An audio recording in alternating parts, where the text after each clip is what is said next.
I was 6 years old when my mum and I moved in with Nana. Mum and Dad were always arguing, and sometimes there was hitting, so she took me and left. Nana loved us, but she also loved solitude. I could always tell when I'd asked too many questions, or was playing too loudly. So I'd take myself outside, weather permitting, and leave her in peace. That's how I met Solomon. It was many years ago, but this is how 6-year-old me remembers the experience. Mum was at work. Nana had her feet up, smoking a cigarette as she watched morning television. I was playing on the floor with toy cars. I'd received a road mat the previous Christmas, and despite it now being summer, I still wasn't bored of it. I pushed the cars around the printed city, making sound effects. "Ben," said Nana, not angry but stern. I looked up, her matter-of-fact expression telling me everything. "Sorry, Nana," I said. She smiled and it warmed her. "It's all right, sweetheart, but Nanny's trying to watch telly." I nodded. "I think I'll go play outside." "All right, come here," she said in a cloud of smoke, planting a big wet kiss on my cheek. "Don't go near the pond, remember?" "I won't, Nana," I said as I wiped my face. One thing about living there was I had no friends. There were no kids anywhere near our house. I had started primary school, but the few kids I played with there lived too far away, so I had to entertain myself. It was a great garden, lots of space to run around, roll around, climb trees. There was even a blackberry bush. Nana said I was allowed to eat a few a day, but I had to wash them first because of bugs and bird poo. You also had to be very careful when picking them, because they grew on thorny stalks. At the very bottom of the garden was a pond. It wasn't too big, maybe 2 meters wide at most. There used to be fish in it, but when they died, Nana didn't get new ones. Grandad used to like the fish. Nana wasn't too fussed. It had become a bit wild, taken over by algae and water beetles. I had a football that I'd kick around sometimes. After I'd picked and eaten a few blackberries, having washed them under the outside tap, I looked around for it. It was floating on the surface of the pond. "Oh no," I said to myself, like it was the end of the world. I looked back at the house and pictured Nana engrossed in her programs. I decided that she would never know. It was too far to reach by hand, with my little arms, but a long stick would help. There were plenty of those to be found, so I grabbed one and stood about a foot away from the edge of the pond. It had a kind of swampy, humid smell to it. There were sections where the algae separated, and there was an abundance of life to be seen. Lots of tiny creatures swimming, wriggling, squirming. Very few kids have the ability to think logically, or that's my excuse anyway. In hindsight, I should have just laid on my front to take away any danger of falling in. I think in my head, I didn't like the idea of my face being too close to the water. It looked kinda gross. So foolishly, I tried to reach it by bending over and stretching my arms. And that's when I toppled over. Up to that point, I'd never been to a pool. I'd never even been to a beach and paddled in the sea. The biggest expanse of water I'd ever been in was the bathtub. I couldn't swim. The most frustrating thing about that was how close the edge looked as my head tried to stay above the surface. My legs kicked out, my arms flailed. It's crazy how quickly your energy drains. I tried to scream for Nana, but I kept swallowing mouthfuls of stagnant, lukewarm water.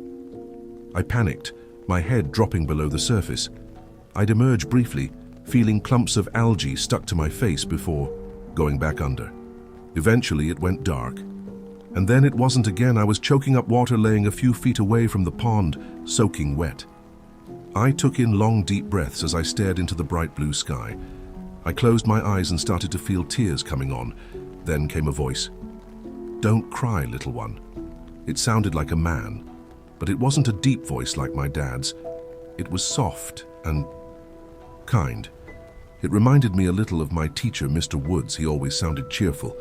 I turned my head from side to side, perched on my elbows. Down here, there was a frog sitting on my chest, softly croaking. Just a normal greenish-yellow frog with mottled skin. Its mouth was kind of upturned into a smile. A water beetle scurried in front of it, and its tongue quickly flicked out to eat it. "Excuse me," it said, swallowing it down. I sat up, and it hopped off my chest. Did you just speak?" I asked, confused. It nodded slowly, the pale skin under its chin inflating like a balloon as it breathed. "I did," it said. "Are you feeling better?" "Frogs can't talk," I said, pinching my arm. It hurt. I wasn't dreaming. The frog chuckled warmly. Well, technically, I'm not a frog. I mean, I am, but that's not what I would have called myself. That's what your kind call me. Well, technically, I'm not a frog. I mean, I am, but that's not what I would have called myself. That's what your kind call me. I lowered my head a little, getting a closer look. What do you mean, my kind? Well, people. Humans. You are human. Aren't you? I nodded. Yes, I'm a boy, it laughed. I thought you might be. Do you have a name, little one? I nodded again. Ben, what's your name? Nice to meet you, Ben. I don't have a name, sadly. I frowned. Why not? Its front legs moved up slightly like a shrug. It's just not something we do. As far as I'm aware, I'm the only one of my kind who can talk like this. My mother couldn't have given me a name if she tried. How can you talk? I asked inquisitively, shifting down lower. I laid on my front and put my hands under my chin. It shook its head. Sometimes strange things happen in this world that can't be explained. I'm one of those strange things, I guess. If you're the only frog who can talk, that means you're special. Its little mouth turned up at the corners. That's a very sweet way to put it. Thank you, Ben. I can tell that you're special too. I shook my head. No, I'm not. Everyone who I know can talk. The frog laughed warmly. Oh, Ben, that's not the only thing that makes something special. You're special in other ways. Like how? Well, maybe you're special because you can hear me? I looked up to think about it, then nodded. Maybe you're right. I've never ever heard of anyone who can talk to a frog before. Honestly, I don't think many can. I got a little closer.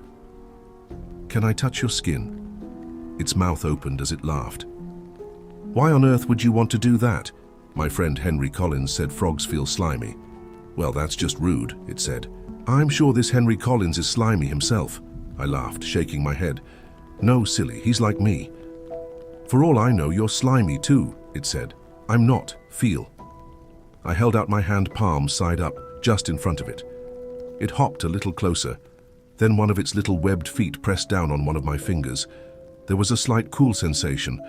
Well, definitely not slimy, it said. See, I told you. Now it's my turn. It sighed. Very well, but be gentle. I'm a lot smaller than you. I will. I stroked its back with my forefinger. It shook its body a little like a happy dog. Oh my, that tickles a bit, it said, laughing. I wouldn't say you're slimy, I said. I'm certainly glad to hear it, said the frog. But you feel kind of wet and a bit squidgy. It gasped. Well, sorry to tell you this, Ben, but you're a bit squidgy too. I laughed and rolled onto my back. You're funny. The frog shook its head but smiled regardless. Oh, to be a child. Ben, came a loud voice from behind. It was Nana standing on the back doorstep with a cigarette. My heart jumped a little as I sat up. Yes, Nana. I told you to stay away from that pond. I looked back.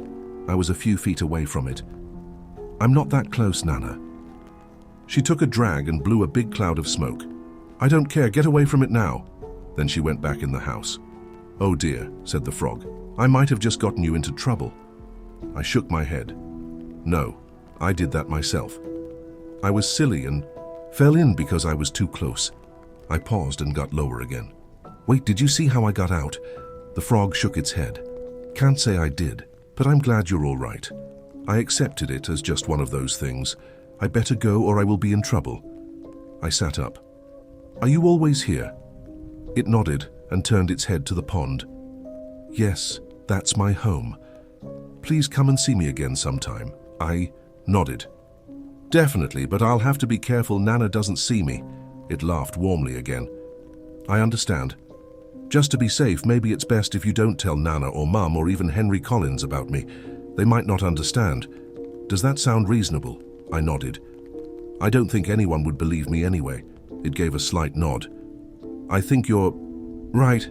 I got up to leave, brushing bits of grass off my front. My clothes were already drying due to the temperature. Ben, the frog said. I looked down. Would you do something for me? I nodded. Sure. I don't think it will be too difficult for you, but I'd love you to give me a name. You mean I get to decide what your name is? I said excitedly. It nodded. Absolutely, I'd really like that. So unless you're going to call me something silly like Froggy or Hoppy, I wouldn't like that, I laughed. I won't, I promise. Good. Well, next time we see each other, hopefully I'll have a name. I nodded. You definitely will. I'll think really hard about it. I look forward to it. Goodbye for now, little one. I waved. Bye, Froggy, I said, giggling. It shook its head but laughed along with me. Oh, Ben, you really are something else. A few weeks passed. I'd spent plenty of time in the garden, sometimes near the pond too. But I didn't see the frog, and it was a little disappointing. One day I came home from school. Mum couldn't always pick me up, so it wasn't unusual for her to arrange a taxi to collect me. I walked through the front door and could hear snivelling. Mum, Nana, I called. In here, darling, I heard Mum say, from the living room. I walked in, her eyes were puffy and red. She held a scrunched up tissue. What's wrong, Mummy? I asked. She held out her open arms and I accepted them, feeling my eyes fill up. Part of me knew already. It's Nanny, she said as she hugged me. She's gone to heaven, darling. The house felt different without Nana. But no matter how much Mum cleaned, around there always seemed to be the smell of cigarette smoke. It wasn't unpleasant, it offered a strange kind of comfort. It was almost like she was still there. Mum and I were lucky to have the house, it was paid for in full, but Mum still had to work. Sometimes I'd have a babysitter, a nice lady called Sarah who lived in one of the houses down the road, but sometimes that wasn't an option. I know she felt terrible about it, but my mum would leave me on my own on those occasions. Promise me you'll be a good boy, she'd say. Don't do silly things. Be safe. I'd always promise and always meant it. On one of those days I was playing in the garden. It had been maybe a month since I'd seen the frog, but I was so happy when I heard his soft little voice. Ben. He was sat, around a foot from the edge of the pond. I ran over excitedly. Whoa, slow down, little one, he said. Be safe, remember. We don't want you falling in again. I slowed to a normal pace and nodded, sitting cross-legged in front of him. Sorry, I was excited to see you. He laughed. That's sweet of you. And you don't need to apologize. I just feel it's my duty to look out for you when no one else is around. I sighed and nodded. He looked up at me. Your mum is doing the best she can. She loves you very much. It's all for you. I felt a little tear in my eye and wiped it away. I know. It's just sometimes I miss her, and I miss Nana. The frog hopped, closer, then leapt onto my knee. It made me smile. I'm so sorry about Nana, little one. Don't ask me how I know these things, but I can tell you she's nearby in some way. She's a bit mad that you're this close to the pond, but she's happy you've got me as a friend, I cried. But they were mostly happy tears. Dry your eyes, little one. You've got a big job to do today. Do you know what? I shook my head. No. I've already tidied my room. I washed up my cereal bowl. I picked up my cars from the floor and the frog laughed. No, I'm not talking about boring jobs like that. This is a very, very important and meaningful job. Tell me, I said excitedly. You need to do me the honor of naming me. I took in a big breath. Oh yes, and I have a name already. A good one. Its little mouth smiled again. Oh my, I can't wait to hear it. My Nana and I used to watch a particular film together, quite a lot. As a kid, I loved it. I need you to remember that. I was a kid, because it's a bad film, but kids aren't as critical and cynical as adults. They can see past the flaws and focus on the best bits. That's my excuse anyway. King Solomon's Mine's not only a shameless Indiana Jones ripoff, but shockingly bad all around. It was my Nana's favorite film, mainly because she thought Richard Chamberlain was so handsome. Sometimes it got a little inappropriate, but being a kid it would go straight over my head. I loved your grandfather, but the things I'd let him do to me, little did we know back then that my Nana would have never stood a chance. I loved the film for very different reasons, not only because it was our film, but for the sense of adventure. I didn't understand a lot of it, but I enjoyed it nonetheless. At the time it seemed like the only fitting name, and it would honor my Nana's memory too. Solomon, I said with a smile. I'm naming you Solomon. The frog looked at me curiously, turning his head from side to side. Solomon, Then it smiled. It's perfect. I clapped my hands. Yay, I'm so happy you like it. I never doubted. Hi-oh, he said. I'm proud to call myself Solomon. So now if anyone asks what your name is, you can tell them. He nodded. I can indeed, though I don't think that opportunity will come up very often. You're still the only thing I've ever spoken to. I gently stroked his back with my finger, and he closed his eyes with a smile. Do you think you'll ever talk to anyone else? He looked up at me. Honestly, I don't think I'll ever meet anyone else special enough. A few days went by and seeing Solomon was a given. I was happy to have him as a friend, and I appreciated that he didn't always treat me like a child. He'd tell me things as they were, truths that most adults would hide or sugarcoat. But I always felt he had an underlying responsibility to look out for me too. I was a child and I could act like one. One day we were chatting about school.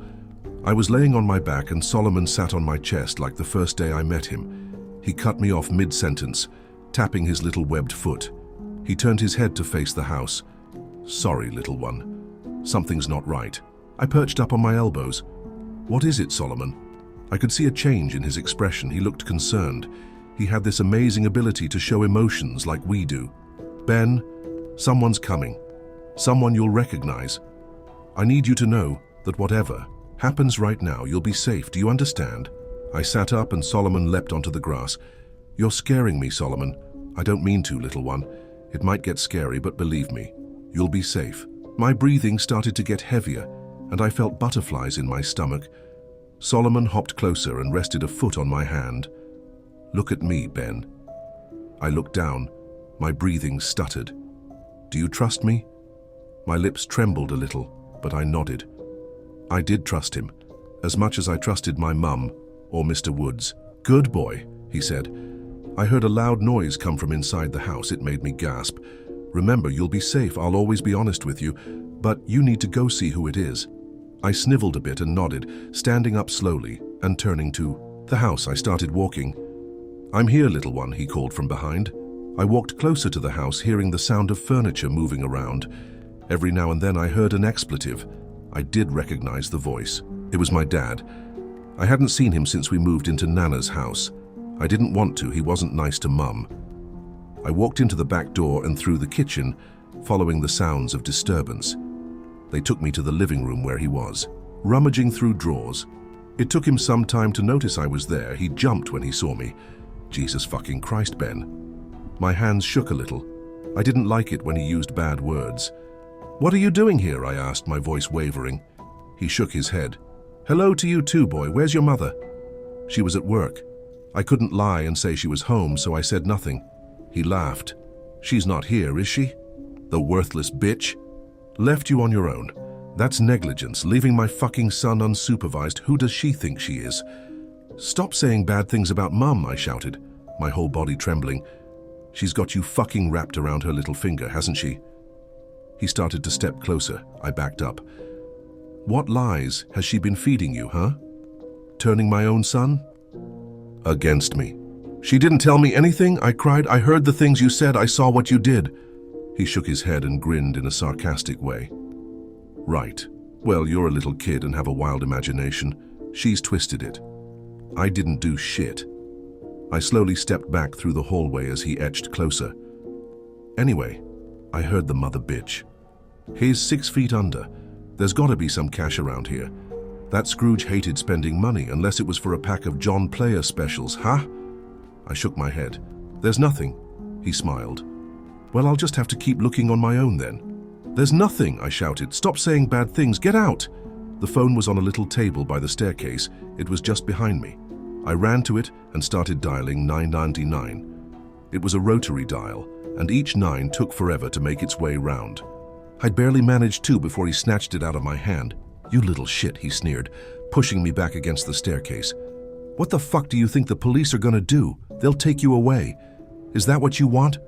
I started crying and hit out at him, but he just laughed. I hate you, I sniveled. I wish you wasn't my dad. As if by magic, the sound of sirens could be heard in the distance. It was enough to spook him, his head turning towards the front door. Then back to the phone. No, it couldn't have. That's not possible. It was a miraculous coincidence, but he fell for it. I just stared at him, shaking. You know what? I bet you're not even mine anyway. Your slut mother couldn't keep her legs shut. He backed up to the front door and opened it. Yeah, there's no way a little cunt like you is mine. He left and slammed the door behind him. The word he used was genuinely new to me, so it didn't have the desired impact. It confused me, but I figured it wasn't very nice anyway, my trembling. Legs carried me down to the bottom of the garden. Solomon was there. He hopped closer as I got near the pond. "Are you all right, little one?" he asked. I nodded, but fell to my knees and cried. "He didn't hurt you, did he?" I shook my head. "No, I believed you. It was scary, but I believed you." He patted his little foot on my knee. "You're a very brave boy." When Mum came home, I had to explain to her what had happened. She panicked and held me tighter than she ever had before. If anything good came from it, it's that she told me she would never leave me alone again. I helped her clear up the mess Dad had made. I asked her if she was going to call the police, and there was a flash of consideration in her eyes, but she decided against it. That night when I went to bed, it started to rain. I could hear it tapping against my window. I always loved that sound. It was comforting. It hadn't rained for weeks, which was strange for the UK. I awoke late. A sudden bright flash emanated from behind the curtains, followed by a loud crack of thunder. It startled me. I've never been afraid of a storm, but it took me off guard. It must have been what woke me up. I opened my curtains just enough to see the rain coming down hard. Then I watched in awe as the forks of lightning spread across the night sky. I blinked hard as the next crack of thunder struck, laughing to myself. As the next flash came, I looked down to see Solomon's pond rippling. I thought about how happy he'd be swimming around in the rain. There came a loud crash from inside the house. Then I could hear muffled voices. I jumped down from my bed. My room illuminated briefly with the next sheet of lightning. I knew the thunder was coming, but it still made me flinch as I crept closer to my door. I pulled it open just a little and listened closely. My mum was talking downstairs. "No!"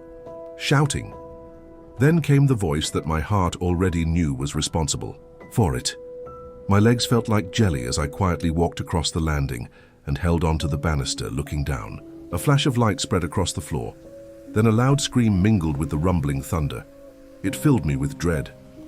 I heard my dad shout more horrible words. Then I saw something that I'll never forget. My mum slowly came into view. She was crawling on her belly, and the back of her head was thick with blood. Her blonde hair clumped together. "Mum!" I screamed, and her face slowly turned upwards. Her eyes briefly met mine. They were wide with horror. Her mouth opened. She was trying to say something.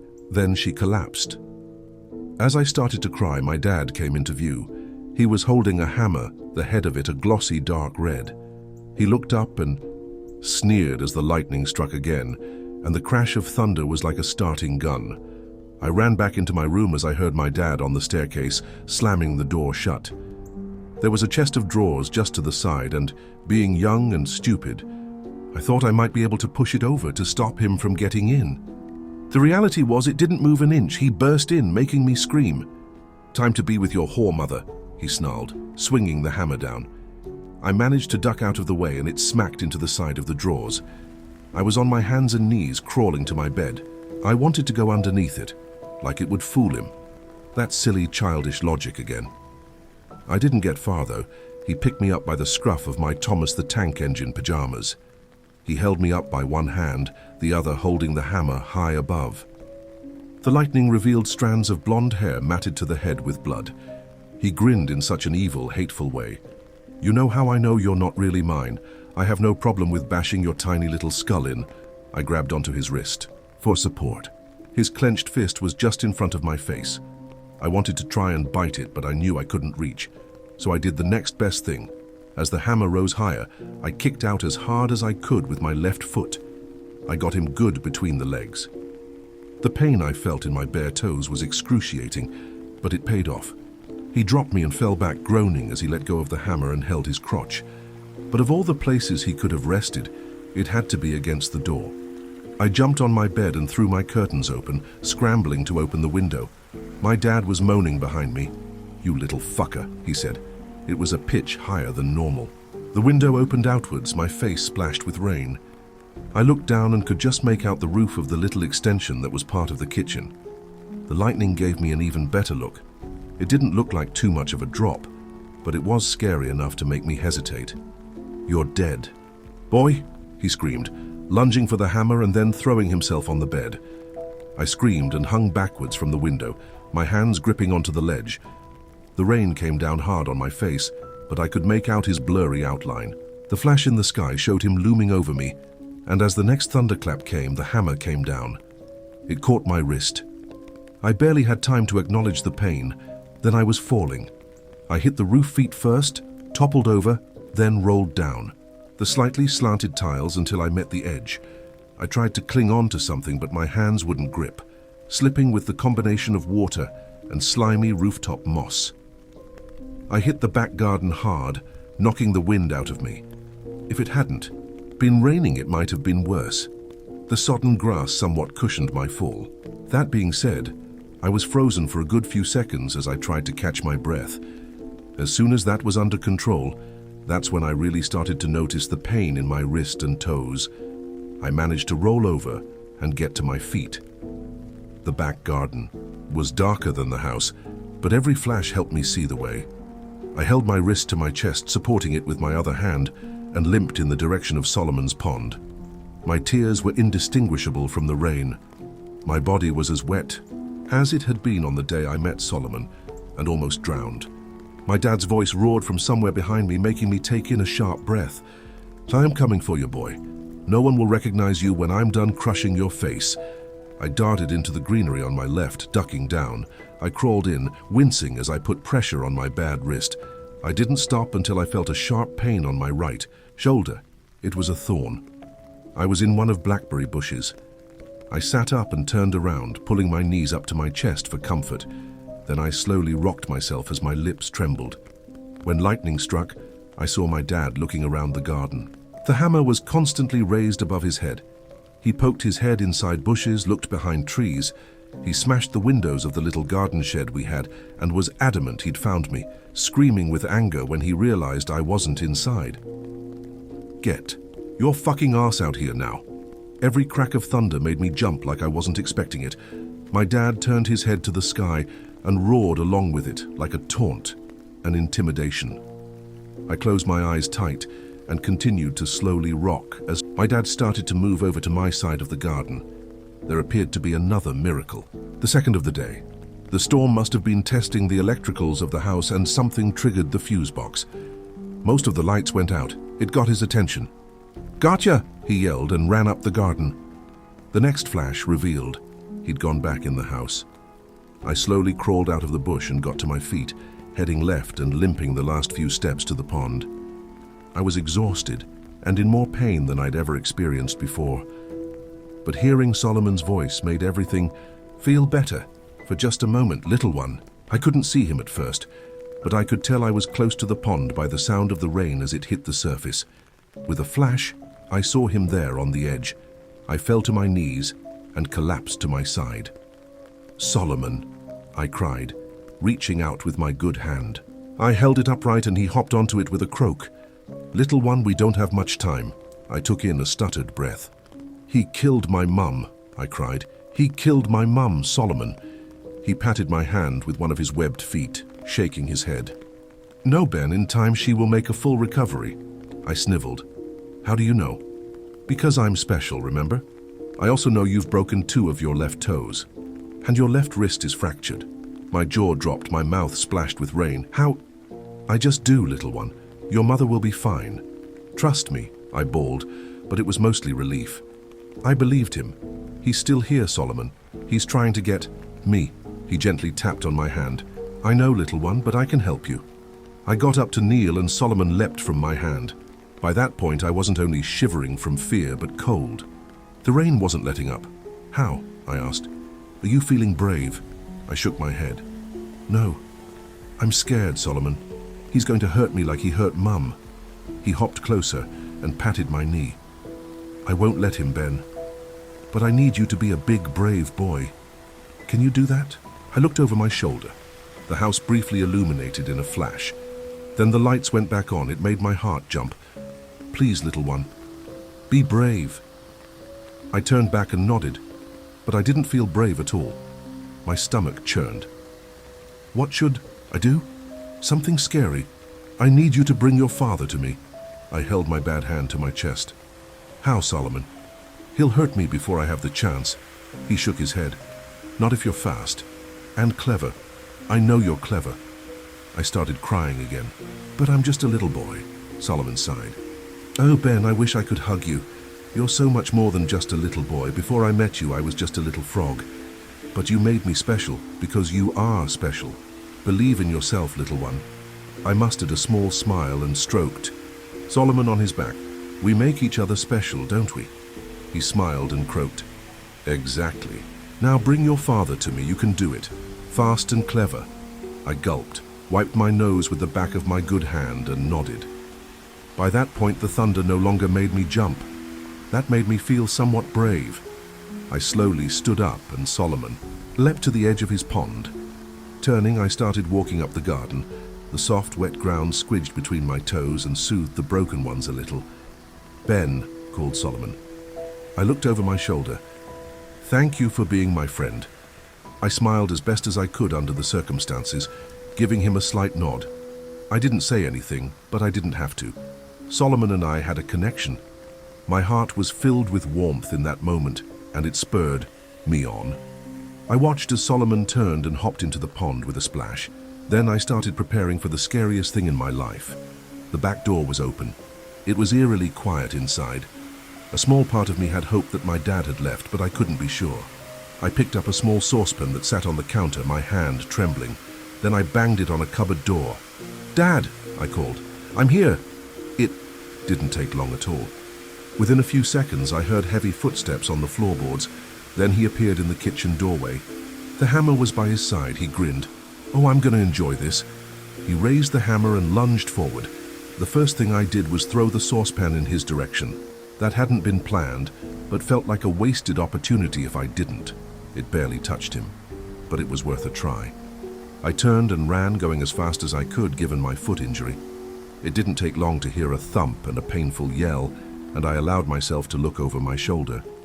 I'd crushed blackberries all over the doorstep, making it slippery. My dad was laying on the ground, writhing around. It had given me a small advantage. Fuck you, he screamed, getting to his feet.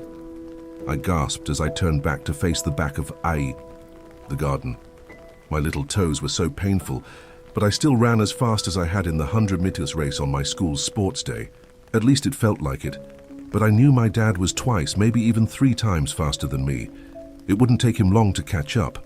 The lightning flashed, and it guided my way, showing me what I needed to do next. As I heard my dad closing in, I jumped.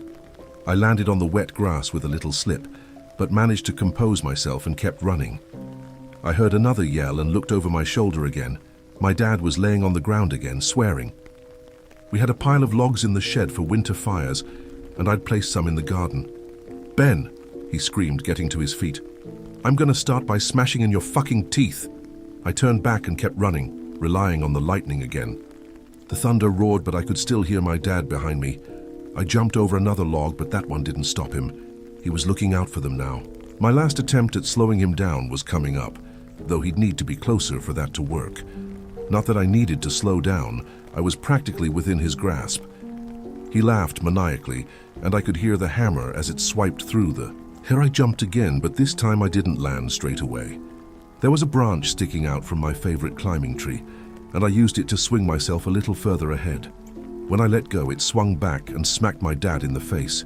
He screamed as he came to a halt. Your eyes, he yelled as I ran, with all I had.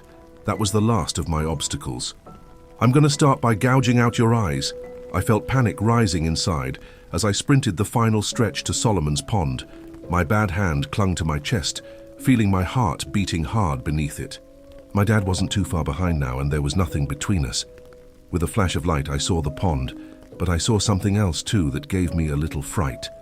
Protruding slightly from the surface were 2 big, glowing eyes.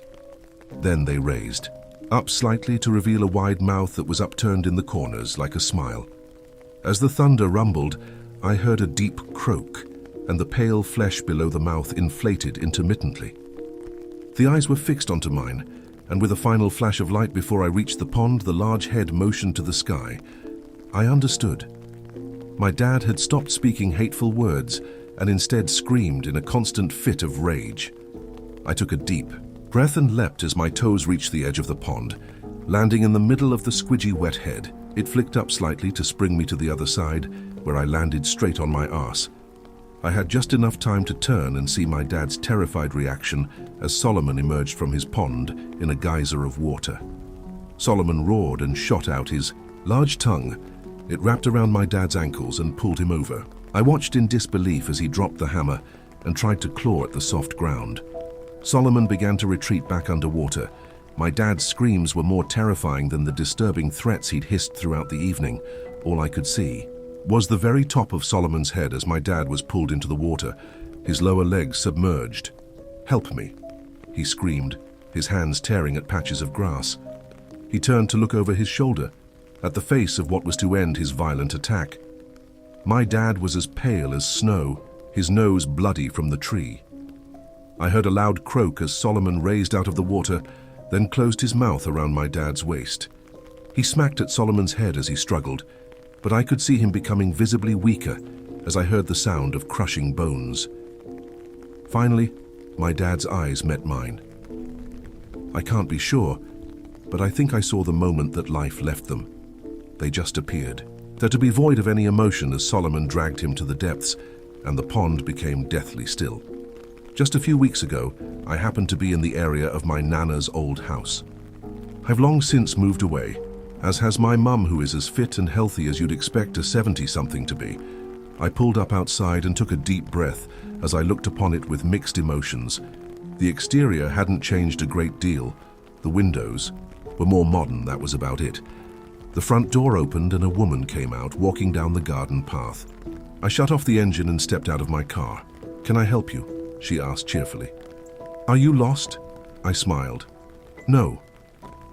Actually, I grew up here. I was just reminiscing." She beamed. "Oh, that's wonderful. You must come inside." I was grateful for her offer, and she took me on a little tour of the house. I was amazed by how different it looked. The last time I'd seen the inside of that house was around the early 90s, where it had the same decor as always. It was very much a family home. There were 2 children's bedrooms and various family photos dotted around. I got a little lump in my throat seeing my old room. The woman could tell by my reaction that it used to be mine, lightly touching my arm. As we went back downstairs, she offered me a hot drink, to which I politely declined. But my eyes fell onto the kitchen window and the now completely landscaped back garden. "Do you still have the pond?" I asked. She nodded. "Oh yes, my husband keeps koi." "Do you mind if I take a look?" She smiled. "Be my guest. I'm making tea. I won't take no for an answer." I stepped outside. There was no longer grass as you left the doorstep, but a modern patio with outdoor furniture. The old shed had been replaced with what looked like a small annex. There was a large trampoline in the center of the garden. 6-year-old me would have loved that. As I approached the garden's end, the pond came into view. It was beautifully maintained. The edge was decorated with rocks. There was even a mini waterfall. I crouched down and watched the koi kiss the shimmery surface. My heart filled and I felt my eyes glaze over, having not thought about that pond for some time. There was a croak to my left. I looked down to see a little frog hop towards me. It made me smile. "Hello you," I said, lightly stroking its back. It made no attempt to hop away. It looked up at me, and I swear its little mouth looked like it was smiling. I got more comfortable and held out my hand palm side up. The frog willingly hopped on top. My heart jumped. I brought it closer to my face and studied it. It had been years since I'd seen Solomon, and with no offense intended, I wasn't sure I'd be able to tell him apart from any other frog. And given their short lifespan, he'd probably be long dead already. But Solomon wasn't like other frogs. He was special, and this was curious behavior. "Solomon?" I said quietly, paranoid I'd be heard by the welcoming woman. It just looked at me and croaked contently. "It's me, Ben." A part of me was preparing for a response. I wasn't sure how adult me would react to that, but there came none. Just a pleasant, little expression on its face as it croaked. I let out a little laugh. Once upon a time, there was a very special frog who lived here. I know it sounds silly, but he was the best friend I ever had. I never got to thank him for what he did for my mum and I, so I'll say it to you. Thank you, Solomon. I felt tears in my eyes as I shook it off, preparing to put the frog down, but it moved closer to my face and placed its little webbed foot on my nose, tapping lightly. The woman in the house seemed genuinely warm, as I'm sure her husband is too. But I knew in my heart if either of them turned out to be monsters, their children would be safe for as long as they lived here.